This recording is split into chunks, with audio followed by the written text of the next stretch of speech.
They buried the others, folded their flags, played the trumpet, and handed the medals to crying mothers. But me, I never came home. No flag, no letter, no closure. I died in a patch of dirt that didn't have a name. And for 30 years my body stayed there, broken, buried beneath leaves and silence in a land that forgot me as fast as the war that took me. But she didn't forget. Every year my mother goes to Arlington. She kneels before a grave that doesn't bear my name, a soldier unknown. And I stand behind her, a shadow, a memory, a boy she raised and never laid to rest. I watch her place the rose. I watch her lips move. I feel every word she whispers. But I can't answer. I can't touch her hand, because I'm dead. And I never came home. I was 21. Infantry. Stationed near the mountains outside Kon Tum. It was green, dense, and hot enough to cook your boots. Most days we didn't know where the front was, just where the silence ended. I volunteered. Not because I was brave. I just didn't want my mother to carry the shame. We were from a small town, the kind where you salute the flag even if it's torn and half the stars are missing. My dad served in Korea. My granddad in Normandy. That was the legacy. And I stepped right into it, boots polished, eyes blind. The day I died started with a letter. From Mom. She wrote about the tomatoes blooming early, about the neighbor's dog having puppies. She said she was proud. That was the last thing she ever said to me. We were doing recon near a dry riverbed. Heard movement. I was point man. Then came the pop, that awful sound that's never loud enough to warn you until someone's already bleeding. The ambush was fast, clean. 3 men down in 10 seconds. I was the 4th. They never found me. I rolled into a ditch behind a fallen log, bled out holding the photo of Mom tucked behind my dog tags. She never saw that photo. Never got the tags. She only got silence. They listed me MIA, missing in action. The word sounds sterile, like I got lost in a shopping mall. I wasn't missing, I was dead. But because they never found me, they never told her the truth. And so she waited. At first she held out hope, asked around, wrote letters, begged politicians. Later the hope became something quieter, sadder. She stopped asking, but she kept going to Arlington. Every year on Memorial Day.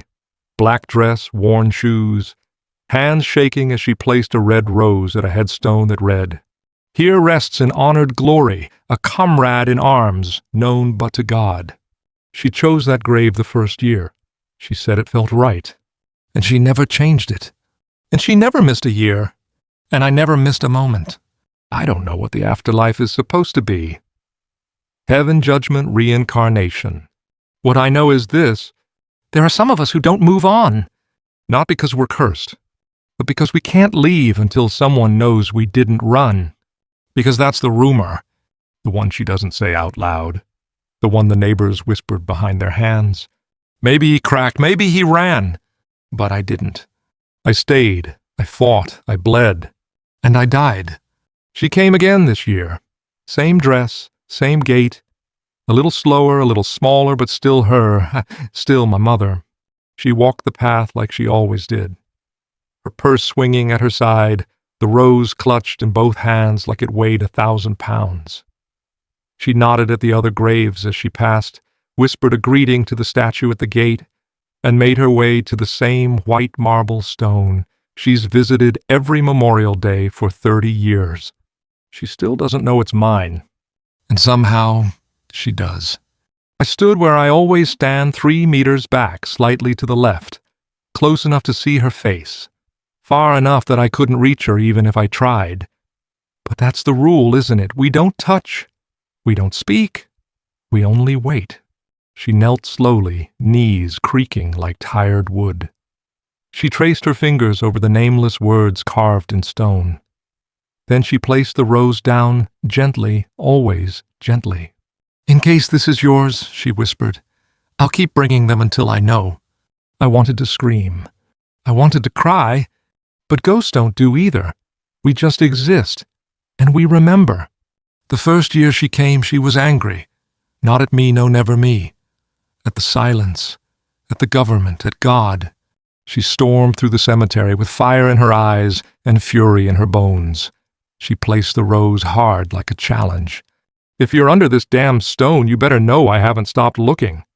That year, I think she still believed I was alive somewhere, held prisoner, lost, maybe hiding, maybe hurt.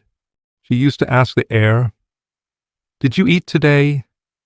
Are you warm? Do they treat you like a person?" I wanted to answer. Every time. I would form the words in my throat, push them toward her with everything I had, but they never made it through. All she ever heard was wind.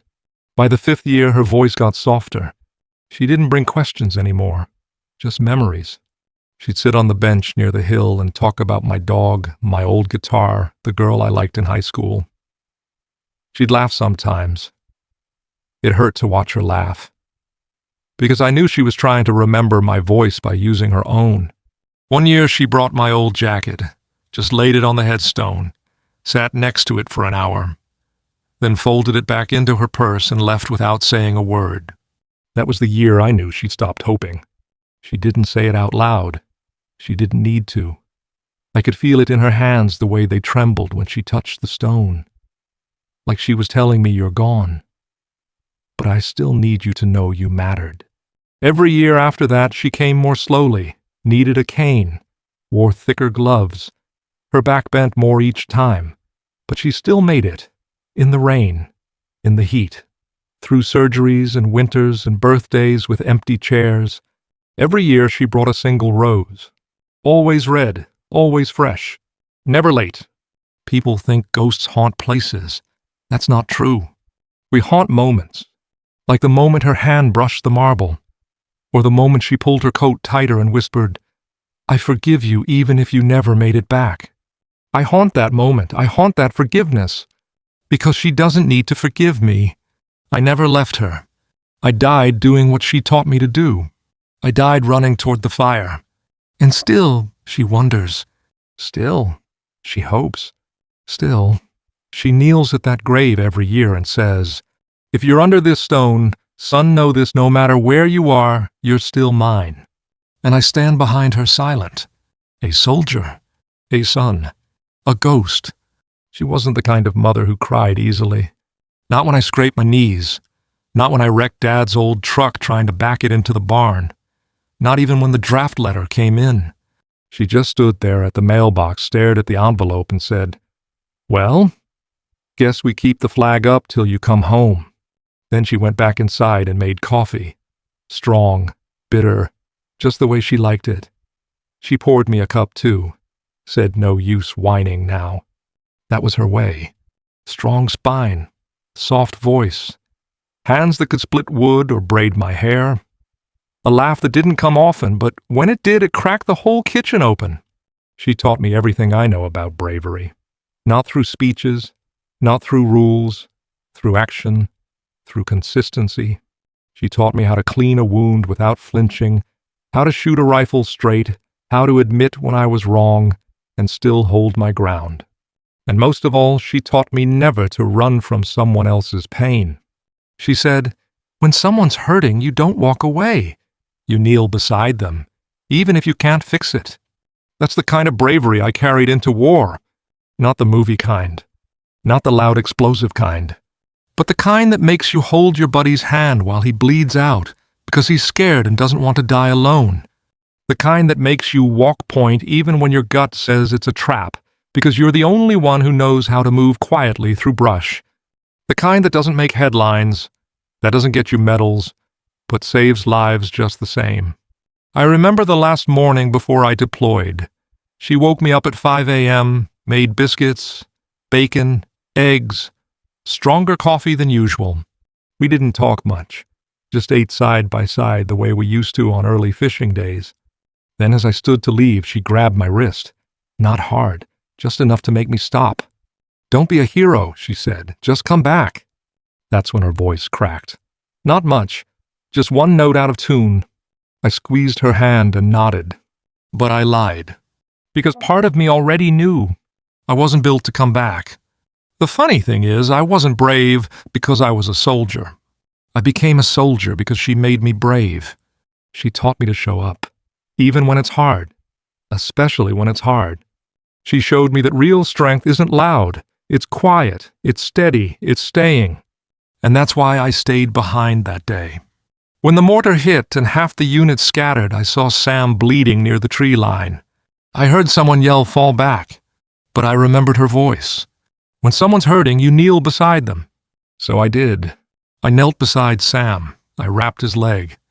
I told him he was going to be okay, even though I knew he wasn't. And then I felt the heat, the noise, the white flash that burned everything else out. And I never stood up again. They said I was missing. But I wasn't lost. I died right where I chose to be, beside a friend, doing what she taught me. And if I had to do it again, I would. Because she didn't raise a runner. She raised a witness. She raised a man who stayed. I didn't know I was dying. Not at first. Everything just went quiet, like someone turned the world down to a low hum. No screams, no gunfire, just the sound of blood in my ears and a far-off memory of wind through pine trees, the kind we had back home. I was lying in the dirt, staring up through broken branches. The sun flickered, the smoke curled, and all I could think about was her. I reached for my dog tags, found them, they were still warm. Behind them, folded tight, was the photo she sent the week before her, in the front yard standing next to the rose bush she planted after Dad died. She was smiling. She never smiled for photos. That's when I knew. That was the last picture she'd ever send me. I tried to write back, I always meant to. I kept a notebook in my pack, filled with half-written letters, started a dozen, never finished one. I kept thinking I'd have more time, another week, another day, another safe zone with a working pen. I never told her how scared I was. How the nights were the worst, not because of the danger, but because of the silence, because of what it made me remember. Her singing in the kitchen, the sound of her humming through walls, the way she'd say my name like it was both a question and a promise. I never told her that sometimes I pretended the wind was her voice. I never told her I loved her more than anyone, more than anything. People think soldiers are brave because they charge into fire. They don't see the other kind of bravery. The kind it takes to close your eyes, knowing your mother will never know what happened to you. That she'll spend decades wondering if you're still out there. That she'll be haunted by every unsaid word, every unanswered letter, every knock on the door that never came. That she'll grow old with a question etched into her bones. Did he leave me? That's the part I hate. Not dying, not bleeding, but knowing she had to face a town full of people whispering that I ran, that I broke, that I'd betrayed the uniform she pressed for me the day I shipped out. They didn't know me, but she did. And still, that doubt, it creeps in. It poisons everything. It doesn't need proof, just time. I wish I could have stood before her and said, "I didn't run, Ma. I stayed. I stayed because you taught me to. I stayed because someone needed me. And I'm sorry I didn't come back. But I never left you." I wish I could have said goodbye. Not with medals, not with salutes, just with my voice. Just with the truth. But the truth stayed buried with me, in a patch of foreign ground. No name, no marker, no letter sent home, just a body, a soul, and silence. And every year when she visits that nameless stone in Arlington, I stand behind her with all the things I never said. I form the words in my mouth. I push them toward her. But ghosts don't speak. We just ache. She started talking to the grave around year 10. Not much at first, just a "hey, sweetheart," or a quiet "I'm back." Then it became stories. Full conversations, like I was sitting across the kitchen table again, like we were back home, her stirring coffee while I told her about my day. But this time it was her turn to talk. I painted the porch she'd say. "It's too damn quiet since your uncle passed. You should have seen your little cousin's kid looks just like you." She talked about life, about people changing, about the way the town shrank and faded, like a photograph left in the sun. Sometimes she laughed. God, that laugh. It didn't ring the way it used to. It caught in her throat like it had to fight its way out. but it was still hers, still warm, still trying. Other times she cried. She didn't apologize when she didn't wipe her cheeks. She just let the tears fall quiet and slow, soaking the dirt at the base of the stone. I stood behind her listening, always listening. One year she brought a letter. Didn't read it aloud. Just laid it flat on the headstone, folded in thirds, smoothed it out with both hands like she was tucking me in. Then she said, "I know you're not really here, but maybe you're somewhere close. And if you are, I forgive you." That nearly broke me, because I hadn't done anything to be forgiven for, except vanish. People walk past her sometimes. Families, tourists, other vets.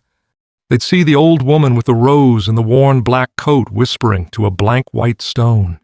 Some gave her space. Some gave her strange looks. None of them knew. None of them heard what I heard.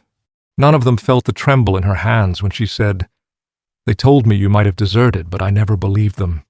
Or the way her voice cracked when she whispered, "You were better than that. I know you were." Or the pause heavy, like a confession, when she said, "Sometimes I just want to forget, but I can't. Because what if you come back?" She didn't know it, but those words tethered me.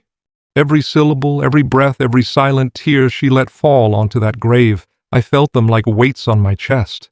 I couldn't move on. Didn't want to. Because what if one day she stopped talking? What if she came and said nothing? What if she gave up? But she never did. Even as her hair turned silver, even as her steps slowed, even as her fingers curled with age and her eyes blurred with time, she kept coming. She kept talking. She kept choosing that same grave. And I kept standing behind her, unseen but never unhearing. There is a kind of prayer that isn't meant for God. It's meant for those who were taken too soon. It doesn't ask for miracles. It just asks to be heard. She didn't know it, but she was praying to me. And I was listening. I still am. You'd think death would be lonely. But it's not here. There are others, more than I can count, soldiers, sailors, Marines, airmen. From every war, every country, every decade scattered like dust across the map. Some of us still stand watch. Some sit on their old barracks beds that no longer exist. Some wander, searching for names, for places, for people who might still remember them. And some just wait. There's a Marine named Ortega who still wears his helmet like the shrapnel never got through. There's Corporal Davis who sings under his breath when it rains. And there's Julie from Ohio who was a medic in '66. She still hums lullabies to no one. We don't talk with words. We don't need to. We feel. Memories drift between us like smoke. We share images, flashes, emotion. We remember. Sometimes we gather near Arlington. Not to haunt, just to be. To stand in formation one last time. To feel the weight of silence where taps once played. Most of us have someone who still comes. A sister, a grandson, a high school friend who never moved on. That's what keeps us here. Not bitterness. Not revenge. But love that won't let go. We stand beside those who visit even if they never see us. We follow behind widows with trembling hands. We lean against old trucks as brothers stare out over fields we'll never touch again. We walk beside daughters who talk to empty chairs on Thanksgiving. We are not gone. We are simply waiting. But there are others, those who never got a visitor. Men whose names were lost in the fog of war. Boys who were buried in the wrong place. Women who died behind enemy lines with no one to send word home. They wait too, but with a different kind of silence. Not peaceful, just unfinished. There's a heaviness in them, a yearning. They don't ask to be remembered by everyone, just by someone. One name spoken, one photo kept, one whisper of you mattered. We feel their ache. And sometimes when someone like my mother comes and lays a rose at a stone that doesn't have a name, we all feel it. We gather at the edge of the trees. We lean forward. Because that one gesture means something. It says you're not forgotten. Even if she doesn't know who's under the stone. Even if it's not me. It could be. And that's enough. The ghosts don't haunt this place. They belong to it. Arlington isn't a cemetery. It's a memory made of stone. And in its quiet corners, where the fog settles and the wind carries names no one says out loud anymore, we listen. We remember. We wait. This year she came with help. A younger woman walked beside her, gray at the temples, a hand steady under my mother's elbow. Probably my cousin's kid. I couldn't remember her name. I remembered the dress she wore when she was 5, not the lines in her grown-up face. My mother moved slower now. Her frame was smaller, almost fragile. But her eyes were still sharp, still determined. Her spine bent, but her will didn't. She held the rose with both hands, and this time she brought something else. A letter. She sat down at the grave like she always did. But this time she didn't speak right away. She just stared at the headstone for a long time, her fingers tracing the nameless curve of marble like she'd memorized every inch of it over the years. Then she unfolded the letter.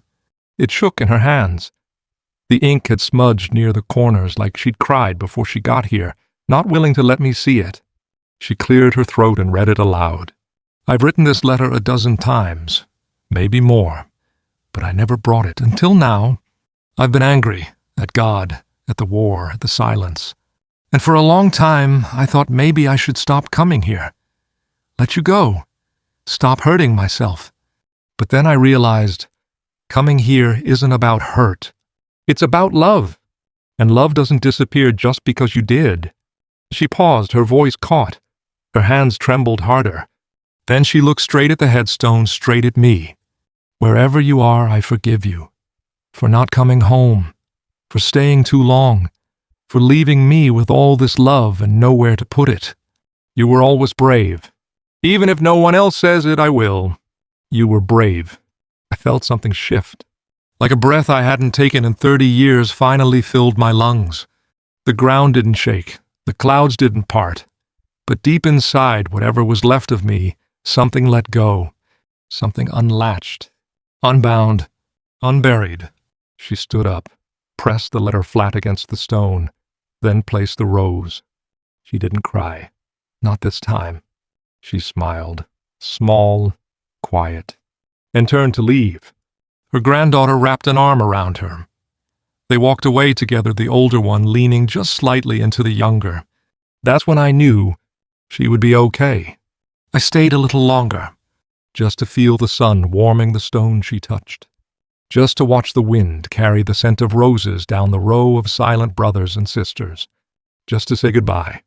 Then I stepped back, farther, farther, until the fog took me, until the ache in my chest faded, until the sound of her voice was just a hum in the air. I never came home, not the way she hoped, but she came to me, and in doing so, she gave me peace.